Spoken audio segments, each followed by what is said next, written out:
অভিনয় ছেড়ে দিনের পথে চলার ঘোষণা মৌ খানের।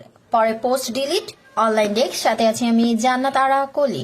রঙিন জগৎ ছেড়ে ধর্মীয় অনুশাসন মেনে চলার ঘোষণা দিয়েছিলেন ডালিউড অভিনেত্রী মৌ খান। শুক্রবার সন্ধ্যায় সামাজিক যোগাযোগ মাধ্যম ফেসবুকে দেওয়া সেই পোস্টে জানান তিনি তার অভিনয় জগতে থাকতে চান না। তবে 24 ঘন্টা পার না হতে পোস্টটি নিজের টাইমলাইন থেকে ডিলিট করেন তিনি।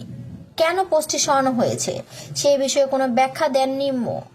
শুক্রবার দেওয়া পোস্টে মৌ লেখেন, ব্যক্তিগত সিদ্ধান্ত থেকে তিনি চলচ্চিত্র কেরিয়ার শেষ করছেন। উল্লেখ করেন, জীবনের বাকি পথ আমি আল্লাহর আদেশ অনুযায়ী নামাজ, কোরআন ও দ্বীনের আলোকে চলতে চাই। পাশাপাশি রাসূল সাল্লাল্লাহু আলাইহি ওয়াসাল্লামের সুন্নাহ আঁকড়ে ধরে পথ চলার ইচ্ছাও জানান। অসমাপ্ত কাজগুলো নিয়ে মৌ অনুরোধ জানান নির্মাতারা যেন নিজ উদ্যোগে তা সম্পন্ন করে নেন। তার অংশটুকু তিনি শেষ করে দেবেন বলে উল্লেখ করেন। তবে ভবিষ্যতে অভিনয়ের সঙ্গে কোনো সম্পর্ক রাখতে চান না বলেও জানান মৌ। আগামীতে হালাল উপায়ে জীবিকা অর্জনের পরিকল্পনা কোথাও প্রকাশ করেন মৌ খান। লেখেন, ব্যবসার মাধ্যমে রিজিকের ব্যবস্থা করবেন।